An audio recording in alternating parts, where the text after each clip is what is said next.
আলহামদুলিল্লাহ, আজ এই পবিত্র কোরআনের মাহফিলের স্বনামধন্য সম্মানীয় সভাপতি সাহাব, আমার উস্তাদে মুহতারাম, মঞ্চে বসে আছে আমার আব্বুজান, সরদার মুরব্বিয়ানে কেরাম ও উলামায়ে কেরাম, হুজ্জাজে কেরাম, আমার এলাকার এবং দূর দূরান্ত থেকে আগত আমার কলিজা টুকরার যুবক ভাই বন্ধুগণ, অতি আদরের ও স্নেহের ছোট ভাই, পর্দার আড়ালগত সম্মানিতা মা এবং ভগ্নীগণ, আল্লাহ পাকের শুকরিয়া যে আল্লাহ আমার আপনাকে এই ফিতনার জামানায় কোরআন ও হাদিসের মাহফিলে আসা এবং বসার তৌফিক দিয়েছেন। নিয়ামতের শুকর সবাই একসঙ্গে উঁচু আওয়াজে কালিমাতুর শুকর আদায় করি, সবাই করি আলহামদুলিল্লাহ। দয়ার নবীর প্রতি অন্তর থেকে দরুদ পড়ে নেই সাল্লাল্লাহু আলাইহি ওয়াসাল্লাম, সাল্লাল্লাহু আলাইহি ওয়াসাল্লাম। আমি আপনি কোরআনকে শোনার জন্য, কোরআনকে বোঝার জন্য একত্রিত হয়েছি। কিছু সময় দিনী মাহফিলে কেউ যদি বসে, কোরআন কারীমকে যদি অবশেষে বুঝতে নাও পারে, আল্লাহ ওই বান্দা বান্দির নামে আমলে ৬০ বছর থেকে বেশি নফল ইবাদত করা সওয়াব লিখে দেয়। সুবহানাল্লাহ বলি। আমি আপনি এই মাহফিলে বসতে পেরেছি, অন্তরটা আমার আপনার দিল আল্লাহর দিকে রুজু করে দিতে হবে। হিংসা, কিনা, বুগস, আদাওয়াত, দুশমনি সব কিছু দূর করে বসতে হবে। বরঞ্চ আমি নিজেই যদি কাউকে কোনো কষ্ট কথার দ্বারা, আচরণের দ্বারা, ব্যবহারের দ্বারা দিয়ে থাকি, সেটাও আপনারা ক্ষমা করে এই মাহফিলে বসতে হবে।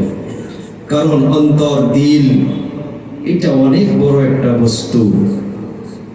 অনেক বড় একজন আল্লাহর ওলি এই পৃথিবীর জমিনে ছিলেন, যিনার নাম ছিলেন আবু আব্দুল্লাহ। ৩০,০০০ হাদিসের হাফিজ ছিলেন, যিনার ৩০,০০০ হাদিস মুখস্থ ছিলেন।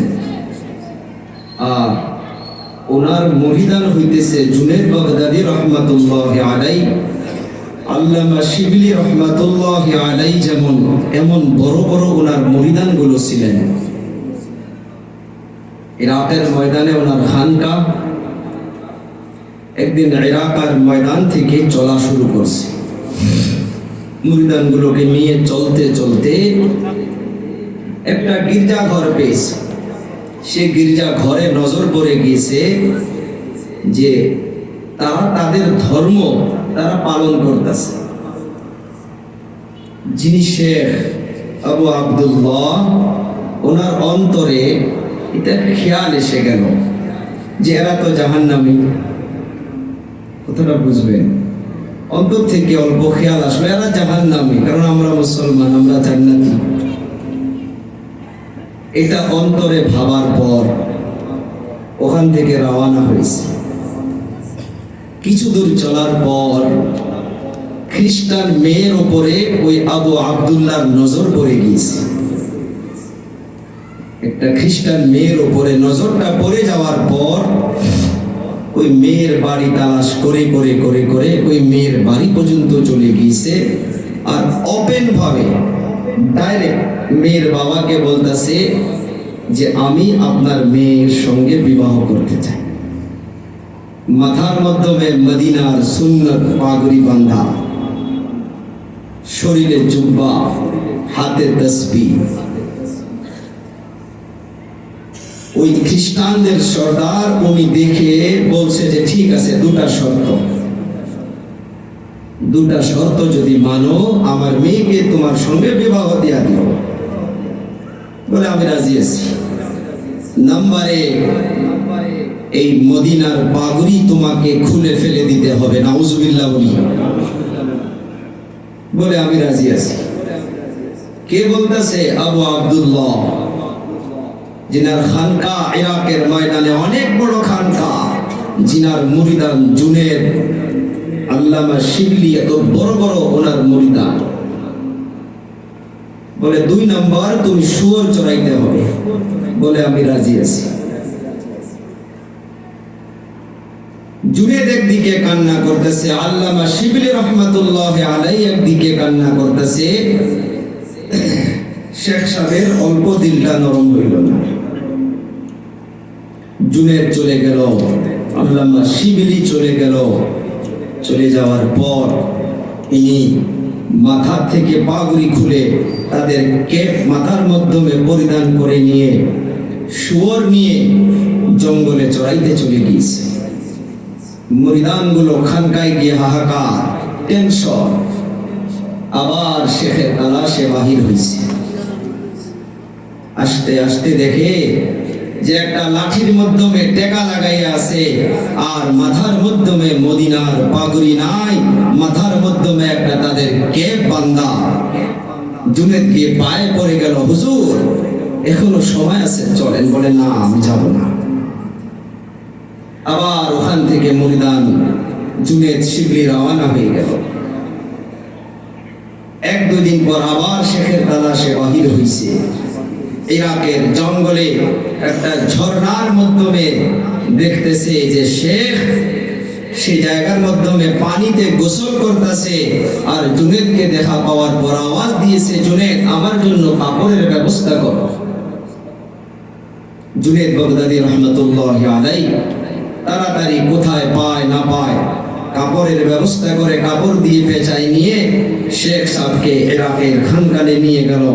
নিয়ে যাওয়ার পর মেন কিতা কথা এখন জুনেদ জিজ্ঞাসা করতেছে যে হুজুর আপনার এরকম অবস্থা কেমন করে হলো?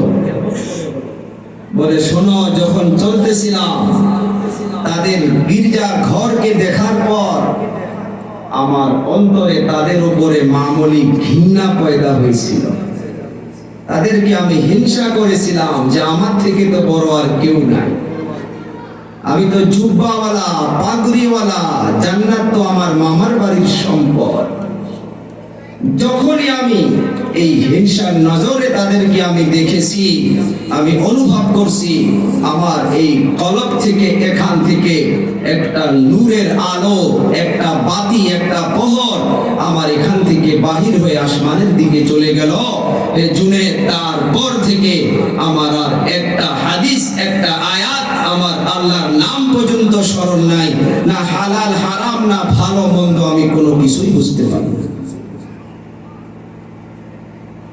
মামুলি হিংসা, মামুলি কিনা একজনকে কমজোর নজরে তাকানোর জন্য আমার আপনার এই নফস, এই অন্তর অনেক মেহনত করা দরকার আছে, অনেক দরকার আছে।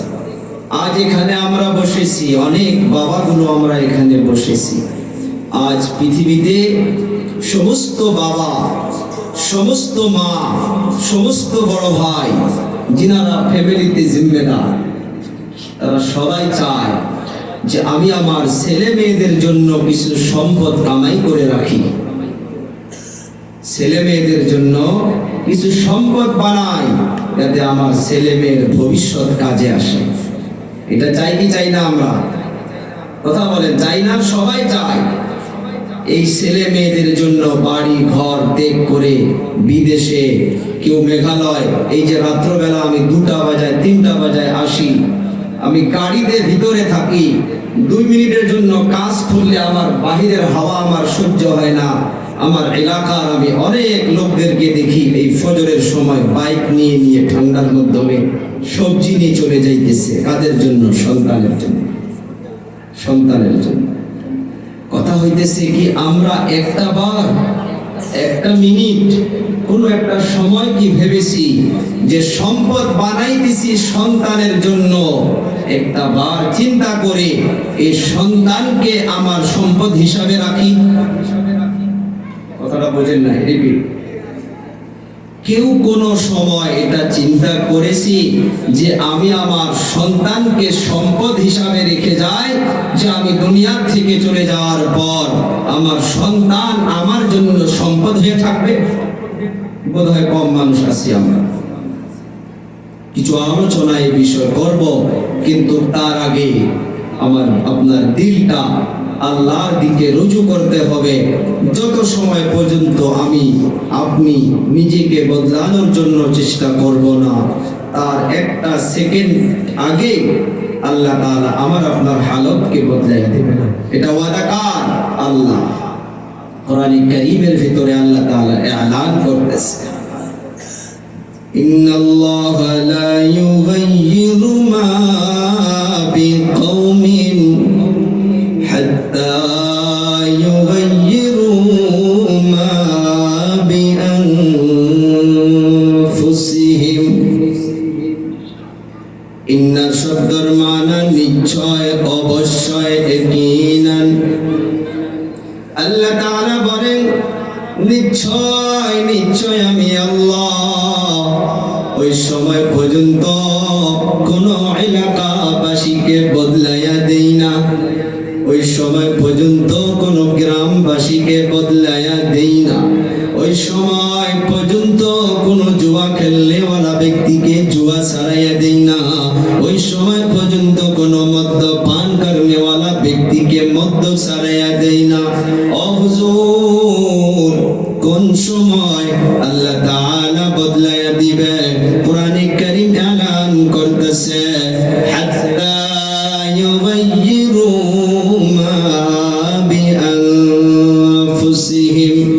তুমি হাজারো বয়ান শুনতে পারো, হাজারো জলসায় বসতে পারো, যত সময় পর্যন্ত তুমি নিজেই নিজেকে বদলানোর জন্য চেষ্টা করবা না, আমি আল্লাহ তাআলা তার একটা সেকেন্ড আগে আমি কাউকে বদলাইয়া দিব না। এলানটা কে করছে? আল্লাহ। আজ অনেকে আমরা চিন্তা করি যে হুজুর আপনি আমাদেরই এলাকার একজন, হুজুর আপনার সম্মুখে চাইতে শরম লাগে, গুনাহ গুনাহ গুনাহ। না রে বাবা না, মাফ করনেওয়ালা কে? আল্লাহ। আমরা জাহান্নামের মেসেজ দেওয়ার থেকে আমরা উম্মিদ দেওয়া দরকার। আল্লাহ মাফ করনেওয়ালা। মুসা আলাইহিস সালাতু ওয়াস সালাম ওনার কওমকে নিয়ে একটা ময়দানে চলে গিয়েছে, দোয়া করতেছে, আল্লাহ বৃষ্টি হয় না, পানি হয় না, ইয়া রাব্বাল আলামিন আপনি কিছু পানির ব্যবস্থা করে দেন। মানুষ হাহাকার, গাছ বিরিক তরুলতা সব টেনশনে শুকে যাইতেছে, আল্লাহ আপনি কিছু পানির ব্যবস্থা করেন। আল্লাহ তাআলা জিবরিলকে পাঠায়, ও জিবরাইল চলে যাও, আমার মুসা কালিমুল্লাহকে বলে দাও, যাদেরকে নিয়ে দোয়া করতেছে, যে মাহফিলে বসে বসে দোয়া করতেছে, ওই মাহফিলের মাধ্যমে এমন একটা যুবক বসে আছে, যে যুবক গুনাহ করতে করতে করতে করতে অন্তরটা কালো করে ফেলাইছে, আমার আল্লাহ তাআলাকে নারাজ করে রেখেছে। ও জিবরাইল যাও, তুমি আমার মুসাকে বলে দাও, মুসা ওপেন ভাবে এলান করে দিক, ওই যুবক যতক্ষণ পর্যন্ত ওই মাহফিল থেকে বাহির হয়ে যাবে না, আমি আল্লাহ তাআলা মুসা নবী হইতে পারে, আমি তারপরেও মুসার দোয়া কবুল করব না। হযরত মুসা কালিমুল্লাহ অনেক জালালি পয়গম্বর ছিলেন, গোসা হইয়া সমস্ত মানুষদেরকে নিয়ে 5টা মিনিট সময় দিয়া দিল, যে কে এত বড় গুনাহগার, কে এত বড় পাপী, আমি 5 মিনিট সময় দিয়ে দিলাম, এখান থেকে ময়দান খালি করে চলে যাও। আমাদের ভাষায় বলা হয় চোরের মন পুলিশ, পুলিশ যে বদমাশি করে, যে গুনাহ করে, কেউ না জানলে সে নিজেই জানে আর আল্লাহ জানে। ওই যুবক বসে বসে অন্তরটা আল্লাহর দিকে রুজু করে দিয়া আল্লাহকে মনে মনে বলে, চক্ষু দিয়েও পানি বাহির করে না, কারণ পানি যদি বাহির করে মানুষ চিনতে পারবে, সেই জন্য মনে মনে অন্তর দিয়া কান্না করতেছে, ইয়া আল্লাহ আমি যখন গুনাহ করেছি কেউ জানে না, মা জানলে বাড়িতে রাখতো না, বাবা জানলে বাড়িতে রাখতো না, সমাজের মানুষ জানলে সমাজে রাখতো না,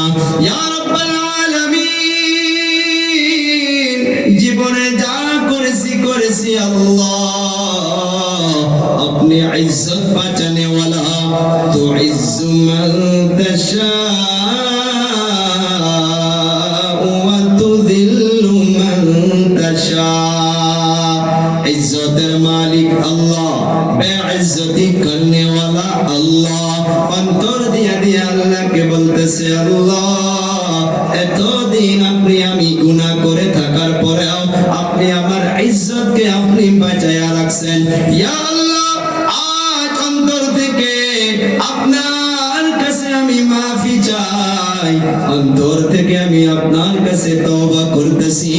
আল্লাহ গো, আমি যদি এখান থেকে দাঁড়িয়ে যাই, সমাজের সব মানুষ আমাকে দেখবে আর বলবে এই এত বড় গুনাহগার যার জন্য মুসার দোয়া আল্লাহ কবুল করে না।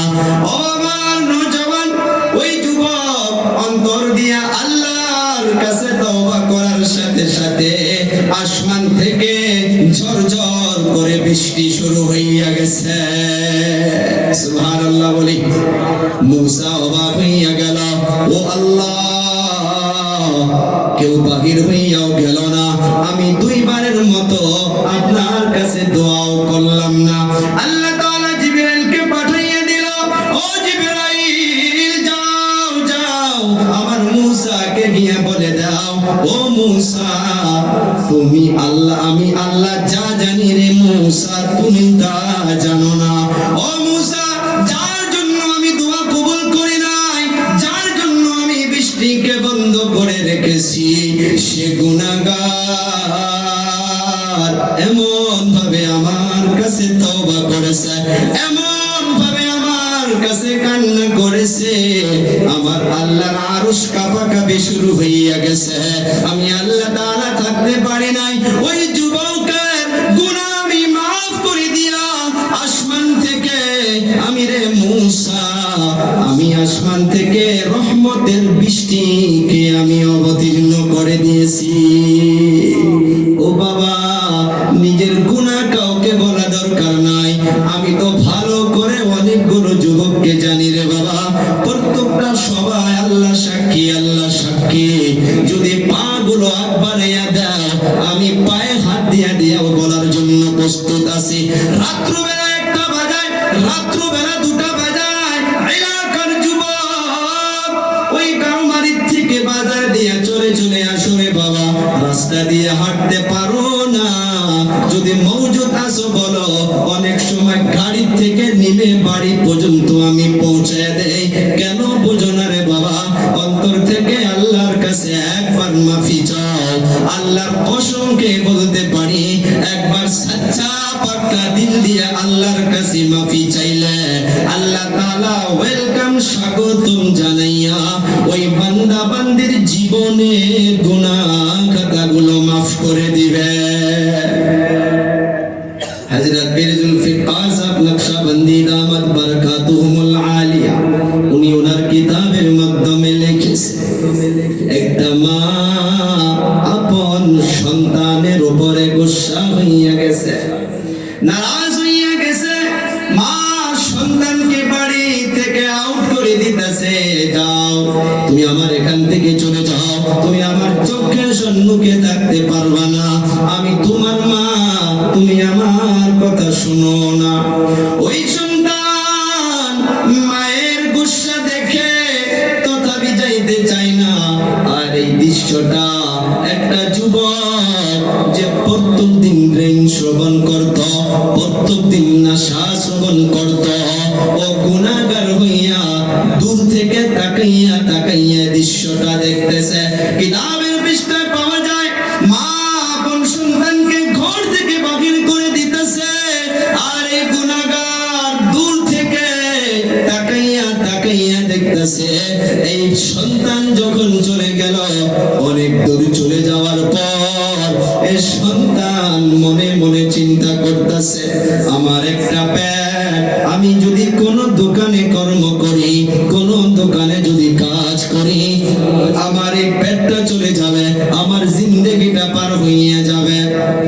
ওই সন্তান মনে মনে একটা চিন্তা করলো যে আমি বাড়িতে মাকে ছেড়ে এসেছি, এই মায়ের মমতা, এই মায়ের আদর, এই মায়ের মতো স্নেহ সারা পৃথিবীতে কেউ দিতে পারবে না। ওই বাচ্চা এই কথা মনে করে করে দূর থেকে চলে এসে মায়ের দরজার মাধ্যমে এমনি পড়ে আছে। মায়ের গুসা এখনো শেষ হয় নাই। মা যখন ঘরের দরজা খুলে দেখে সন্তান এখনো দরজার মাধ্যমে পড়ে আছে, এই গুনাহগার যুবকজন দূর থেকে তাকাইয়া তাকাইয়া দেখতে আছে যে মা সন্তানের ঘটনাটা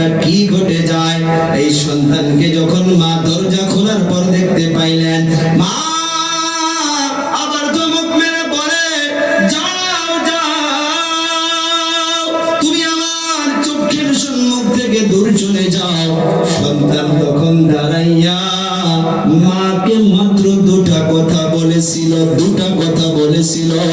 ও আম্মা জান, অনেক দূর চলে গিয়েছিলাম। আমি অনেক দূর যাওয়ার পর আমি চিন্তা করেছি রে মা, আমি যদি কোনো দোকানে কাজ করতাম, কোনো দোকানে যদি থালি বাসন প্লেট সাফ করতাম, আমার এই পেটটা চলে যাইত রে মা। ও আম্মা জান, সারা পৃথিবী যদি আমি ঘুরে বেড়াইতাম, আপনার মতো মমতা, আপনার মতো আদর সারা পৃথিবীতে কেউ দেবে না, কেউ দেবে না। ও মা, আপনার এই আদরের কথা স্মরণ করিয়া, আপনার এই মহাব্বতের কথা স্মরণ করিয়া আমি দূর থেকে ঘুরে এসে আপনার কদমে পড়ে যাইতেছি। ও গো মা, যা কষ্ট দিয়েছি গো মা, আমাকে অন্তর থেকে মাফ করে দাও। ওই গুনাহগার যুবক তাকাইয়া তাকাইয়া দেখতে আছে যে মা যে সন্তানকে ঘর থেকে বাহির করে দিয়েছিল, সন্তান যখন শুধুমাত্র বলেছে আম্মা গো, আপনার মতো মহাব্বত দেনেওয়ালা কেউ নাই, আপনার মতো আদর দেনেওয়ালা কেউ নাই, এতটুকু বলার সাথে সাথে মা সব দুঃখ বেদনাকে দূর করে দিয়া মা ছেলেকে অন্তরের দিনের মাধ্যমে লাগাইয়া নিয়া পেশানিতে চুমা দিল আর সন্তানকে ক্ষমা করে দিল। এই গুনাহগার যুবক দূর থেকে তাকাইয়া তাকাইয়া দেখে তার অন্তরে একটা খেয়াল এসে গেল, ইয়া রাব্বাল আলামিন, জীবনে গুনাহ করতে করতে করতে করতে পার করে দিতেছি। আল্লাহ, মায়ের দিলে মোহাব্বত দেনেওয়ালা আপনি, আপনি মোহাব্বতকে 100 ভাগে ভাগ করে 99 ভাগ মোহাব্বত আপনি নিজে রাখছেন, অনলি 1 ভাগ মোহাব্বত পৃথিবীতে ছড়াইয়া দিয়েছেন। ইয়া রাব্বাল আলামিন, মাকে যদি সন্তান একবার ভুলটা স্বীকার করার জন্য, মাকে যদি একবার শুধু বলার সাথে সাথে ও মা আপনার মতো মোহাব্বত দেনেওয়ালা কেউ নাই, ওই মা যদি অন্তর থেকে সাথে সাথে মাফ করে দিতে পারে, আল্লাহ আমি গুনাহগার খাতাদার। যুবকদের তালে পড়িয়া, বন্ধু বান্ধবের তালে পড়িয়া গুনার মাধ্যমে লিপ্ত হইয়া গেছি। ওই যুবকের ঘটনা লিখেছে, ওই যুবক ওখান থেকে ডাইরেক্ট পানির নিকটে চলে গিয়া ওযু করিয়া মসজিদের দিকে রওনা হইয়া গেছে। মসজিদ গুনার জন্য থরথর করে কাঁপে যে আমি গুনার বোঝা মাথায় নিয়া আল্লাহর ঘরে আমি কেমন করে প্রবেশ করব। ওই যে পাওদানি থাকে ঘরের দরজার চৌকাঠ যে আছে, এই ড্রিঙ্ক করনেওয়ালা যুবক, এই মদ্যপান করনেওয়ালা যুবক, এই নেশাযুক্ত যুবক ওযু করিয়া ওই পাওদানির ওখানে গিয়া মাথাটা আল্লাহর কুদরতি কদমে লাগাইয়া দিয়া হাউ মাউ করে কান্না করে আর বলে, ইয়া আল্লাহ, আমি নিজেই দেখলাম একটা সন্তান মায়ের ঘরের দরজার চৌকাঠে বসিয়ে যদি মাকে বলতে পারে আম্মা গো আপনার মতো মোহাব্বত দেনেওয়ালা কেউ নাই, কেউ নাই। ইয়া আল্লাহ, মায়ের দিলে মোহাব্বত দেনেওয়ালা আপনি, আপনি, আপনি। আল্লাহ, সারাটা জীবন গুনাহ করতে করতে পার করে দিলাম। ইয়া আল্লাহ, আজ গুনার বোঝা মাথায় নিয়া আল্লাহ আপনার ঘরের মাধ্যমে কেমন করে প্রবেশ করতে পারি, সেই জন্য আমি চৌকাঠের মাধ্যমে পাওদানের মাধ্যমে সেজদায় পড়ে গিয়েছি। আল্লাহ, আমাকে জীবনের গুনাহ খাতাকে মাফ করে দাও। ওই সময় ওই যুবকের ঘটনা কিতাবে লিখেছে, কিছুদিন পর ওনার ইন্তেকাল হয়ে যাওয়ার পর ওই সময়ের বড় একজন আল্লাহর ওলি স্বপ্নের মাধ্যমে দেখেছে ওই যুবক তওবা করার জন্য, আল্লাহর কাছে মাফি চাওয়ার জন্য আল্লাহ তাআলা তাকে জান্নাতের ফয়সালা করে দিয়েছে। ও আমার এলাকার যুবক, প্রত্যেকটা রাত্রে বাবা আল্লাহ জানে, প্রত্যেকটা আখিরি মুনাজাতে আমি গুনাহগার হলেও বিশেষ করে আমার এলাকার যুবকদের জন্য আল্লাহর কাছে ভিক্ষা চাই, আল্লাহর কাছে ভিক্ষা চাই। এ বাবা, এখনো সময় আছে, কোনো একটা দিন তো বাকি থাকে না, মরণের খবর কানের মাধ্যমে আসে না। সেই জন্য আমি আব্বু জানদেরকেও বলবো, আজ ফ্যামিলির মাধ্যমে পরামর্শ বন্ধ হইয়া গেছে। শুধু বাবাগুলো সন্তানের জন্য ঘর বানানি ব্যস্ত, সন্তানকে বিবাহ দিতে লাগবে তার জন্য ব্যস্ত, সন্তানের জন্য গাড়ি কিনতে লাগবে তার জন্য ব্যস্ত। আপনি সম্পদ করতেছেন, কিন্তু আপনি চলে যাওয়ার পর ওই সন্তানকে যদি আপনি আখিরাতের সম্পদ হিসাবে শিক্ষা না দেন, ওই সন্তান 40 দিনে ওই ভাঙ্গন চান্দা করে একবার আপনার নামে দোয়া করে বোধহয় আপনাকে পার করে দিল, আর লাগে লাগে লাগে লাগে আপনার কবরের নিকটে যাওয়ার জন্য তৌফিক হয় না। জিয়ারতের জন্য হাফিজ সাহেবকে রাখে, আলিমকে রাখে, হুজুর আমার মাও মরছে 40 দিন জিয়ারত করি দেও, এর মতো খারাপ সন্তান পৃথিবীর আর কাই হবে পা। এ বাবা, আলিমকে দিয়ে দোয়া করাবা, মায়ের জন্য হাফিজকে দিয়ে দোয়া করাবা। আল্লাহর নবী বলে গিয়েছে, সন্তানের দল এই হাফিজ আলিমের দোয়া আল্লাহর দরবারে কবুল হইতেও পারে নাও পারে, তোমার মা বাবার হকে কোনো গ্যারান্টি নাই। আর কোন সন্তান যদি কোনো কিছুই না জানলেও যদি একবার হাত তুলে বলে, আল্লাহ আমার আব্বা কবরে ঘুমায় আছে, ইয়া আল্লাহ যখন মা বেঁচে আছিল টাকা পয়সা ছিল না, আজ মা কবরে ঘুমায় আছে, আল্লাহ আমাকে ধন দৌলত দিছেন, একবার যদি হাত তুলে আল্লাহর কাছে এমন ভাবে মায়ের জন্য বাবার জন্য বলে। নবী আমার বলে গিয়েছে, রে আমার উম্মত, এই মা বাবার হকে সন্তানের দোয়াটা উপর থেকে নিচে নামে নেওয়ার আগে আল্লাহর দরবারে কবুল হইয়া যায়। সন্তান বুঝো ও আব্বু জানেরা, আল্লাহর নবী সাল্লাল্লাহু আলাইহি সাল্লাতু ওয়া সালাম বলে গিয়েছে, কুল্লুকুম রাঈন ওয়া কুল্লুকুম মাসউলুন আন রাইয়াতিহি।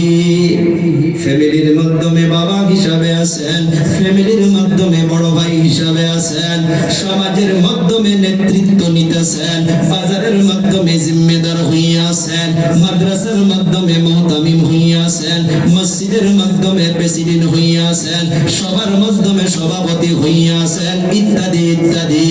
আল্লাহর নবী বলে গেল, যার যার জিম্মেদারির উপরে আল্লাহর কাঠগড়ায় দাঁড়াইয়া এই জিম্মেদারির উপরে একটা একটা জবাব দিতে হবে। সেই জন্য সন্তানকে সম্পদ বানাইতে হবে।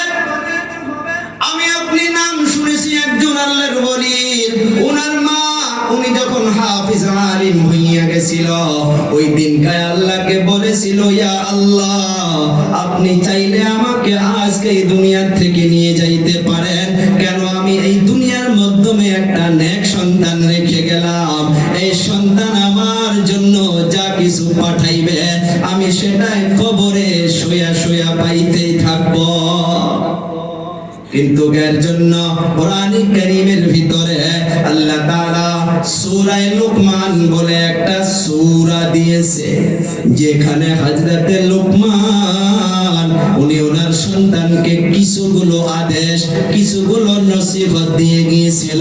আল্লাহ তাআলা এত পছন্দ হয়েছে, সে লুকমানের নামে আল্লাহ তাআলা পারা নাম্বার 18 এর মাধ্যমে আল্লাহ তাআলা একটা সূরা অবতীর্ণ করে দিয়েছে।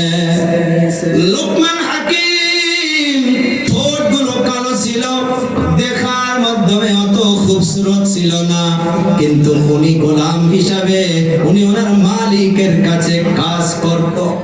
অনেকে বলে যে লোকমান নবী ছিল, এটা নিয়ে ইখতিলাফ। লোকমান ওনাকে আল্লাহ প্রজ্ঞা দিয়েছে, হিকমত দিয়েছে, অনেক আল্লাহ তাআলা ওনাকে দানাই দিয়েছে, হিকমত দিয়েছে। হযরত লোকমান যে মালিকের ছাগল চড়াইতো, বকরি চড়াইতো, কাজ করত, যখন বকরি চড়াইয়া সাইডে যখন বসে যাইতো, এলাকার মানুষ এসে হযরত লোকমানের নিকটে জমা হয়ে যাইত। মনিটরত একো নাই বাবা, না খালি বড় বক্সত আছে। তো মানুষ ওনার নিকটে জমা হয়ে হযরত লোকমানের কাছে কথা শুনতো।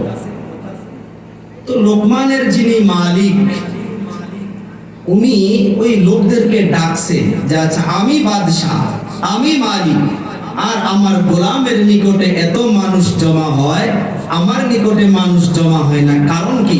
তখন মানুষগুলো জবাব দিয়ে বলছিল যে বাদশাহ, আপনার তিনি গোলাম হইতে পারে, তার ভিতরে অনেক ভালো ভালো কথা পাওয়া যায়, অনেক দামি দামি কথা পাওয়া যায়, সেই জন্য আমরা ওনার নিকটে সে ভালো ভালো কথাগুলো শোনার জন্য আমরা জমা হই। বাদশার মাথা তো অল্প হলেও গরম হইল, আমার গোলাম কোথায় আর আমি বাদশাহ কোথায়? লোকমানকে ডাকলো যে তোমাকে আজ আমি প্রমাণ করব। তাফসীরে ইবনে কাসিরের মাধ্যমে সে ঘটনাটা পেয়েছি।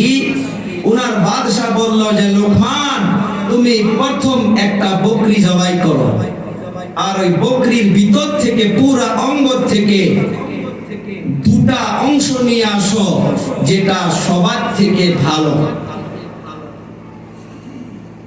মাথা থেকে পা পর্যন্ত অল বডির ভিতরে তুমি দুটা অংশ নিয়ে আসো, যেটা সবার থেকে ভালো। হযরতে লোকমান সে বকরি জবাই করার পর জিহ্বাটা কাটলো, আর দিলটা চিরে হাড়টা, কলিজাটা, হাড়টা নিয়ে এসে প্লেটের মাধ্যমে নিয়ে এসে বাদশার সম্মুখে রেখে দিল। ঠিক আছে, তুমি আরেকটা বকরি জবাই করো, ওর ভিতর থেকে যেটা সবার থেকে দুটা খারাপ অংশ, ওই খারাপ অংশ দুটা নিয়ে আসো। হযরতে লোকমান আবার চলে গেল। চলে যাওয়ার পর একটা বকরি জবাই করে তার ভিতর থেকে আবার ওই সেম জায়গা জিহ্বা আর কলিজা, হাড় এনে কলবটা এনে সম্মুখে রেখে দিল। বলে হুজুর, সবার থেকে খারাপ এই দুটা, সবার থেকে ভালো এই দুটা। বাদশার মাথা আরো গরম। ও লোকমান, এতদিন ভেবেছিলাম তোমার অনেক আকাল, অনেক দিমাগ, অনেক প্রজ্ঞা, অনেক হিকমত রয়েছে। আজ আমি নিজে প্রমাণ করলাম তোমার ভিতরে কোনো প্রজ্ঞা নাই, তোমার ভিতরে কোনো হিকমত নাই, তোমার ভিতরে কোনো দানাই নাই। বলে হুজুর কেমন করে? বলে এই দুটা বস্তু আমাকে বুঝাও। সর্বপ্রথম বললাম এই বকরির ভিতর থেকে দুটা ভালো অংশ নিয়ে আসো, তুমি জুবানটা কেটে আর কলবটা কেটে তুমি নিয়ে আসছো। আবার যখন বললাম যে তুমি সুবা থেকে দুটা খারাপ অংশ কেটে আনো, তারপরেও তুমি ওই বকরির ভিতর থেকে জুবানটা আর ওই কলবটা কেটে এনে রেখে দিয়েছো। এর মতলব বুঝলাম না, এর বিষয়টা বুঝলাম না। হযরতে লোকমান তখন ওই বাদশাকে জবাব দিয়েছে, ও হুজুর, আমার আকাল, আমার দিমাগ এটাই বলে যে একটা মানুষ হোক বা জানোয়ার হোক, একটা মানুষের ভিতরে যদি দুটা জিনিস ভালো হইয়া যায়, একটা হইতেছে জিহ্বা, জিহ্বা, জিহ্বা, আর একটা হইতেছে দিল, দিল, দিল। এই দুটা জিনিস যদি ভালো হইয়া যায়, অটোমেটিকলি ওই মানুষটা ভালো হইয়া যায়। আর যখন জুবানটার, দিলটা যখন খারাপ হইয়া যায়, তার ফেস বিউটিফুল হইতে পারে, তার চেহারা সৌন্দর্য হইতে পারে, তার চামড়া গোড়া হইতে পারে, তার লক্ষ লক্ষ টাকা থাকতে পারে, সে বিল্ডিং এ ঘুমাইতে পারে, তার জুবান আর দিল যদি খারাপ হইয়া যায়, আল্লাহর নজরে অল বডিটা খারাপ। বাদশার আকাল তখন খুলে গেল। বাদশাহ তখন বলে, রে লোকমান, আর তোকে রাখা যাবে না, যা যা যা, তোর এই কথার জন্য আমি তোকে এই সময়ে গোলামি থেকে আজাদ করে দিলাম। সুবহানাল্লাহ, আজাদ করে দিলাম, চলে যা। ওই হযরতে লোকমান উনি ওনার আপন সন্তানকে অনেকগুলো নসিহত করেছিলেন, কিন্তু ও বাবা, ওই নসিহত গুলো শোনার পর আমার আপনার ফ্যামিলিতেও ফিট করতে হবে। আল্লাহ তাআলা সূরা লোকমানের মাধ্যমে আয়াত নাম্বার 13-14 মাধ্যমে আল্লাহ তাআলা জানাইতেছে, আল্লাহ রাব্বুল আলামিন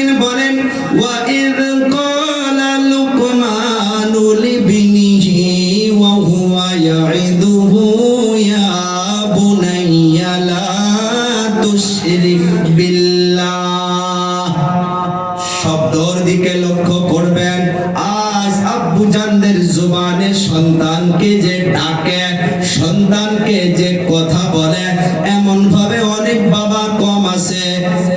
হযরতে লুকমান বলতেছে, ওয়া ইয ক্বালা লুকমানু লিবনিহি ওয়া হুয়া ইয়াইদুহু ইয়া বুনাইয়া। একটা হইতেছে নসিহত করা, আর একটা হইতেছে ওয়ার্ডার করা। পার্থক্য আছে না নাই? একটা হইতেছে পরামর্শ, ও বাবা এইটা করলে কেমন হয়, আর একটা হইতেছে আমি বাবা আমি কেন সন্তানকে জিজ্ঞাসা করব, চাও তুমি এইটা করে আনো। পার্থক্য আছে না নাই?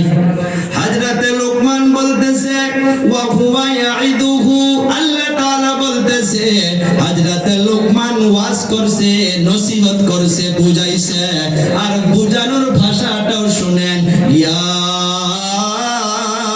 বুনাইয়া। ইয়া বুনাইয়ার ভিতরে অনেকগুলো শব্দ লুকাইয়া আছে। আমাদের ভাষায় বলা হয় ও বাবা, ও আব্বা, ও আব্বু। সন্তানকে অনেকে ডাকে, যেমন আমাকে আজ পর্যন্ত আমার আম্মা নাম ধরে ডাকে নাই, মামা বলে ডাকে, তদ্রূপ সবাইকে। কিন্তু কিছুগুলো বাবা আছে সন্তানকে এমন ভাবে আওয়াজ দিয়া ডাকে, এমন ভাবে ধমক দিয়া বাচ্চাদের সঙ্গে ব্যবহার করে। বাচ্চা খারাপ হইতে পারে, আপনার মুহাব্বতের প্রয়োজন আছে, আপনার আদরের প্রয়োজন আছে। ওয়া হুয়া ইয়াইদুহু ইয়া বুনাইয়া লা তুশরিক বিল্লাহ ইন্নাশ শিরকা লাযুলমুন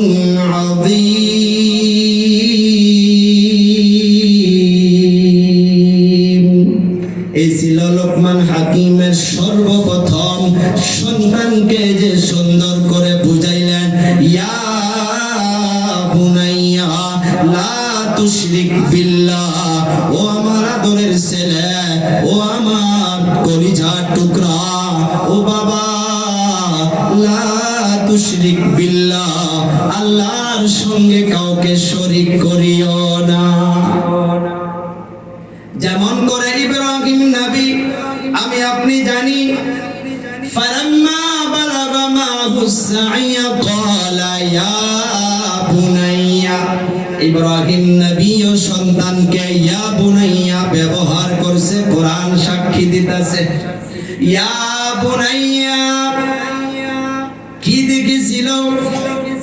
ও আমার আদরের সন্তান, فلما بلغ معه السعي قال يا بني إني أرى في المنام أني أذبحك فانظر ماذا ترى।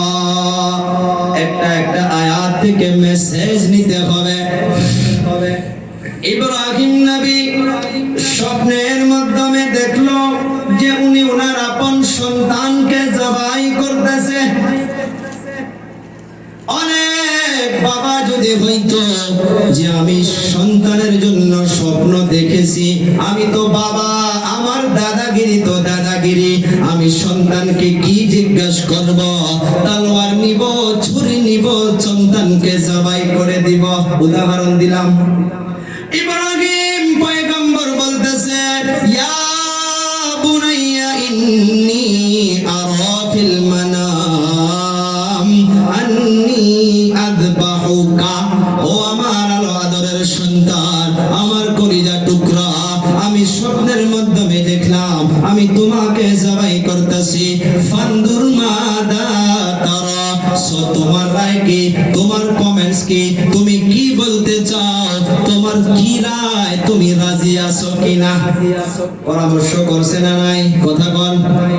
বাবা হইয়া সন্তানের সঙ্গে ডিসকাস করলো না নাই? এর দ্বারা আমার আপনাকেও মেসেজ নিতে হবে যে ফ্যামিলির মাধ্যমে সন্তানরা 10টা বাজায় বাজার থেকে আসে, কোনো কাম নাই, 11টা বাজায় বাজার থেকে আসে, কোনো কাজ নাই। আপনি একটা সময় সন্তানকে বলেন, ওরে বাবা শোনো, আজকে রাত্রে যদি পাও আমাকে 10টা মিনিট সময় দিও। একদিন বলেন, ধমক দিয়া নয়, শুনলো না, আবার একদিন বলেন, সন্তান যখন রাত্রবেলা জলদি বাড়িতে এসে যাবে, ওই দিন সন্তানের সঙ্গে একসঙ্গে খানা খাইতে বসে। আপনিও মাংস খান, বাচ্চাকেও মাংস দেন, মাছ দেন, তারপরে আপনার প্লেট থেকে এক দুই টুকরা গোশত বা এক পিস মাছ ওই সময় সন্তানকে মোহাব্বত করে তুলে দেন। সন্তানকে কিছু মোহাব্বত দেওয়ার পর সন্তানকে বলেন, ওরে বাবা, তোমাকে একটা কথা বলতে চাই। এই যে দেখ, 40 বছর পার হইয়া গেল, ফজরের সময় কাঁচামাল নিয়ে নিয়ে আমি মেঘালয়ে চলে যাই। আমি তো বাজারে তোর জন্য আমি ঘোরাফেরা করি, তোর জন্য টাকা পয়সা জমা করতেছি রে বাবা, তোর জন্য আশা করছি, ইটা ফেলাইছি, তোর জন্য ঘর বানাবো। ও বাবা, অল্প বস, তুই কিসের জন্য রাত্রবেলা এত দেরি করে আসস? তোর মা রাত্রবেলা একটা দিনও খানা খায় না, পরায় রাত্র তোর জন্য টেনশন করে করে তোর মা এমনি ঘুমায়া পড়ে। তোর জন্য তোর মায়ের চেহারাটা দেখ, তোর মায়ের চেহারার মাধ্যমে কেমন যেন হইয়া গেছে। আমিও সুগার ডায়াবেটিসের মাধ্যমে আমিও লিপ্ত হইয়া গেছি। ও সন্তান, আর টেনশন দিস না রে বাবা। আল্লাহর কসমকে বলতে পারে, আব্বু জানেন, আর একদিন দুই দিন এমন ভাবে সন্তানকে নিয়ে পরামর্শ করেন, ওই সন্তান লাগে লাগে লাগে লাগে মা বাবার আদরে নিশ্চয় সন্তান চেঞ্জ হইয়া যাবে। হযরত ইব্রাহিম বলল, তোমার রায় কি? তুমি কি বলতে চাও? সন্তান ও সন্তান ছিল, সন্তান আর দেরি করে নাই, সুন্দর করে সন্তান রিপ্লাই দিয়া দিল, ওয়ালা ইয়া আবাতি ফাল মা তুমার সাতাজিদুনি ইনশাআল্লাহু মিনাস সাবিরিন। ইসমাঈল বলল, আব্বু, ইয়া আবাতি ফাল মা তুমার। ও আব্বু জান, নবীদের স্বপ্ন স্বপ্ন নয়, নবীদের স্বপ্ন হইতেছে ওহি। আব্বু জান, আপনি আর দেরি কইরেন না, দেরি কইরেন না। যেটা হুকুম আল্লাহ আপনাকে করেছে, আপনি সে কাজকে তাড়াতাড়ি করে ফেলেন। সাতাজিদুনি ইনশাআল্লাহু মিনাস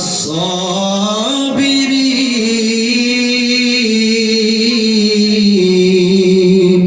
ইসমাঈল বলতেছে, নিশ্চয় নিশ্চয় আমাকে ধৈর্য ধারণ করনেওয়ালাদের মধ্য থেকে একজন পাবা। এখানে একটা পয়েন্ট রয়েছে, ডাইরেক্ট ইসমাঈল নবী বলে নাই যে আমি সবর করব, আমি ধৈর্য ধারণ করব। এমন ভাবে বললে অন্তরে তাকাব্বুরের গন্ধ পাওয়া যাইত। ডাইরেক্ট বলে নাই, আব্বু আমি সবর করব। তাফসীর গবেষণা করে পাওয়া গিয়েছে, এখানে ইসমাঈল যে বলল, সাতাজিদুনি ইনশাআল্লাহু মিনাস সাবিরিন। মিনাস সাবিরিনের ব্যাখ্যা হইতেছে, ও আব্বু জান, দুনিয়াতে যারা ধৈর্য ধারণ করেছে তাদের মতো আমাকেও একজন পাবা। হযরতে লুকমান সন্তানকে বলল, লা তুশরিক বিল্লাহ ইন্নাশ শিরকা লাযুলমুন আযীম। নবীর মতো আল্লাহ তাআলা এমন ভাবে হিকমত প্রজ্ঞা দান করেছে, সন্তানকে বলল, তুমি আল্লাহর সঙ্গে শরীক করিও না। আমি আপনি নূহ নবীর নাম শুনেছি, নূহ আলাইহিস সালাতু ওয়াস সালাম। নূহ নবী আল্লাহর কাছে একটা ফরিয়াদ করেছিলেন। নূহ পয়গম্বর যখন দিনের দাওয়াত পেশ করত, মানুষকে কালেমার দাওয়াত দিত, নূহ নবীর উপরে মানুষ হাসাহাসি করত। আল্লাহ তাআলা নূহ নবীকে বলছে, তুমি সবর করতে যাও, করতে যাও, তুমি ধৈর্য ধারণ করতেই যাও, ধৈর্য ধারণ করতে যাও। এমন ভাবে সময় পার হইতে হইতে আল্লাহ তাআলা নূহ নবীকে বলল যে আর ধৈর্য ধারণ করা যাবে না, তুমি এখন কাশতি বানাও, নৌকা বানাও, আর নৌকা আমার নিগরানিতে বানাইবা। আর ব্যবস্থা আমি আল্লাহ তাআলা করে দেব। পানি নাই, শুকনার মাধ্যমে নৌকা বানানো শুরু হইয়া গেল। ওই যারা ওই সময় ইসলাম কবুল করে নাই তারা ওই জায়গায় দিয়ে যাওয়া শুরু করছে। নূহ নবীর নৌকা বানানো দেখে দেখে দেখে দেখে তারা হাসাহাসি করত। আল্লাহ তাআলা নূহ নবীকে জানিয়ে দিল যে এতদিন চুপ থেকেছো, আর চুপ থাকা যাবে না, আর খামোশ থাকা যাবে না। আজকে তুমি জবাব দিয়ে যাও যে আজকে তোমরা আমাকে এই নৌকা বানানো দেখে হাসাহাসি করতেছো, আমিও একদিন তোমাকে দেখে হাসাহাসি করব। আল্লাহ তাআলার হুকুমে সব চূড়ার মাধ্যমে পানি এসে গেল, আসমান থেকেও পানি এসে গেল। পানি আর পানি। আল্লাহ তাআলার ওয়াদা ছিল, ও নূহ, তোমার যারা ঘরওয়ালা আহলে আয়াল তাদেরকে আমি খতম করে দিব না, আমি তাদেরকে নিশ্চয় বাঁচাবো। যখন পানি হইয়া গেল, সব হাকার দৌড়াদৌড়ি সবাই করতেছে। নূহ নবীর আপন ছেলে পানির মাধ্যমে হাবুডুবু খাইতেছে। নূহ পয়গম্বর ডাক দিয়েছিল, ও আমার সন্তান, আয় রে বাবা, কাশতির মাধ্যমে উঠে যা, নৌকার মাধ্যমে উঠে যা। নূহ নবীর ছেলে নূহ নবীকে জবাব দিয়া বলেছিল, না না না, আমি কাশতির মাধ্যমে যাব না। পানি যতই হোক না কেন আমি পাহাড়ের উপরে চড়ে যাব, আমি গাছের উপরে চড়ে যাব। আপন বাবা ডাকতেছিল, ও আমার কলিজা টুকরা যুবক। আপন বাবা ডাকার পর সন্তান যখন হাজিরি দিল না, সন্তান যখন এসে গেল না, কোরআনের আয়াত সাক্ষী দিতেছে, ওয়াহালা বাইনাহুমাল মাউজু ফাকানা মিনাল মুগরাকিন। এমন অবস্থায় আলোচনা চলতে চলতে দুই সাইড থেকে এমন ভাবে পানি উঁচা হইয়া গেল, নূহ আলাইহিস সালাতু ওয়াস সালামের সন্তানকে আল্লাহ তাআলা পানির মাধ্যমে ডুবাইয়া শেষ করে দিল। সন্তান ছিল, কিন্তু আল্লাহ তাআলার কাছে নূহ নবী বলা শুরু করলো, আল্লাহ, আমার সন্তান, আপনার ওয়াদা ছিল আপনি আমার আহলে আয়ালকে বাঁচাবেন, আমার সন্তান তো পানির মাধ্যমে ডুবে শেষ হইয়া গেল। আল্লাহ তাআলা নূহ নবীকে ধমক মেরে দিয়েছে, সে তোমার সন্তান হইতে পারে, সে তোমার আহলে আয়ালের মাধ্যমে পড়ে না, সেই জন্য তাকে আমি ধ্বংস করে দিয়েছি। ও বাবা, বন্ধুরা আমার, কলিজা টুকরা যুবক, আল্লাহ তাআলা নূহ আলাইহিস সালাতু ওয়াস সালামের এই মেসেজটাও দিয়ে দিল, সন্তান মা বাবার কথার অবাধ্য চলে গেলে আল্লাহর আযাব তার উপরে চলে আসতে পারে। এখানে নূহ আলাইহিস সালাতু ওয়াস সালামের পরে যে লোকমান সন্তানকে সুন্দর করে নসিহত গুলো করতে করতে নাম্বার 1 নসিহত করলো যে আল্লাহর সঙ্গে শরীক করা যাবে না, আল্লাহকে এক মানতে হবে, আল্লাহ ছাড়া কোনো মাবুদ নাই, আমার আপনাকে কেউ খিলায় না, আল্লাহ তাআলা খিলায়। হযরত লুকমান 2 নাম্বার আরেকটা ওসিয়ত নসিহত করতেছে, ও আমার সন্তান, দুনিয়ার মাধ্যমে তুমি নামাজ পড়তে পারো, তাহাজ্জুদ পড়তে পারো, তুমি জুব্বা পরিধান করতে পারো। আয়াত নাম্বার 14 এর মাধ্যমে সূরা লুকমানের মাধ্যমে জানান, ওয়াসাইনাল ইনসানা বিওয়ালিদাইহি হামালাতুহু উম্মুহু ওয়াহনান আলা ওয়াহন ওয়া ফিসালুহু ফি আমাইন। এতটুকুই আগে বুঝি। হযরত লুকমান 2 নম্বরটা সন্তানকে বলল, তুমি নামাজি হইতে পারো, তুমি আলিম হইতে পারো, তুমি ডক্টর হইতে পারো, তুমি মুহাদ্দিস হইতে পারো, তোমার মা বাবার সঙ্গে তুমি ভালো আচরণ করতে হবে। একজন সাহাবী মক্কাতুল মুকাররমায় কাবা শরীফের সাইডে আপন আম্মা জানকে কান্দার মাধ্যমে নিয়া, খাড়ের মাধ্যমে নিয়া আল্লাহর ঘর 7টা তাওয়াফ করাইছে। 7 তাওয়াফ করানোর পর আমার আপনার নবীর নিকটে চলে গেল, ইয়া রাসূলুল্লাহ, ইয়া হাবিবাল্লাহ, আমি আমার আম্মা জানকে আমি খাড়ের মাধ্যমে নিয়া আমি কি আমার মায়ের ঋণ শোধ করতে পেরেছি? আমার আপনার নবী মাথাটা নিচু করে নিয়া অল্প পরে সুন্দর করে ওইজন সাহাবীকে জবাব দিয়া দিল, ও আমার সাহাবীরা শোনো, তোমার মাথা থেকে পা পর্যন্ত যতগুলো চামড়া রয়েছে, একদিন কিছু চামড়া কাটবা, আর একদিন কিছু চামড়া কাটবা।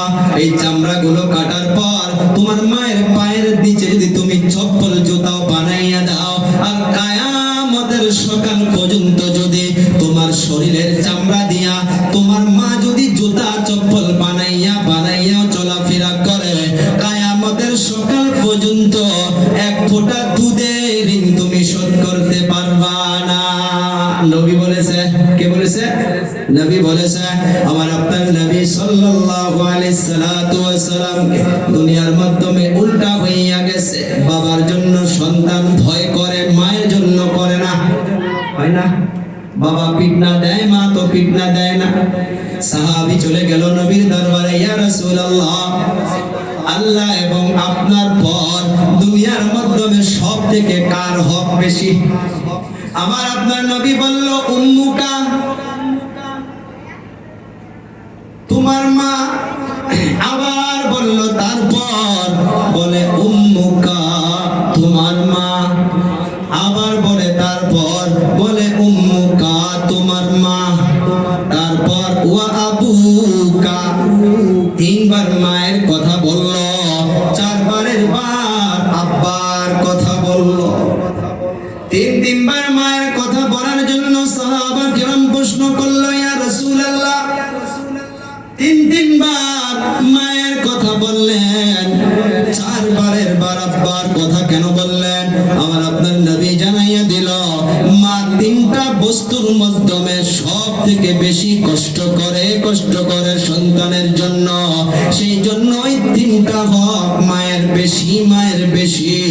নাম্বার 1 হইতাছে 10 মাস 10 দিন যে মা কষ্ট করে নিয়ে লালিত পালিত পেটের ভিতরে নিয়ে যে চলাফেরা করে, এই 10 মাস 10 দিন মা যেটা কষ্ট করে, এই কষ্ট বাবা করে না। সেই জন্য নাম্বার 1 উম্মুকা।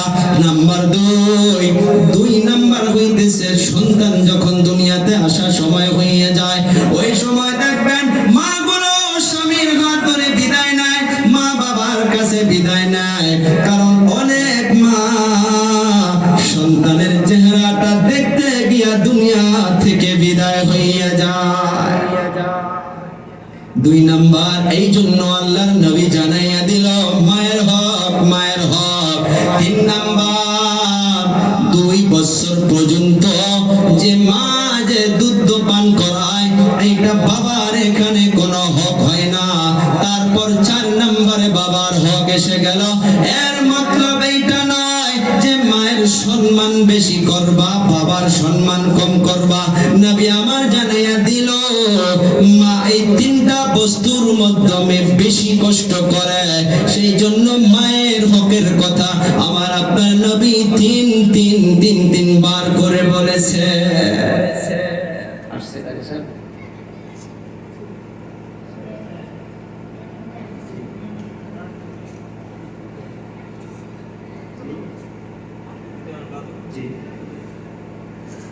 জি হোক, আলোচনা তো চলতেই থাকে, সময়েরও কথা আছে, সময় হয়ে গেছে। তো এই মুখতাসার কিছু আলোচনা ছিল। আমি দোয়া চাই আপনাদের কাছে যেন আল্লাহ আমাদেরকে আমল করার তৌফিক দেয়। বিশেষ করে আমার যেগুলো যুবক ভাই বন্ধুরা আছেন, আল্লাহ মাফ করনেওয়ালা, আল্লাহ মাফ করবে। নিজের গুনাহ কাউকে বলা দরকার নাই। রাত্রবেলা কম্বল গায়ে দিয়েও যদি আল্লাহর কাছে মাফি চাওয়া যায়, আল্লাহ মাফ করে দিতে পারে ইনশাআল্লাহ।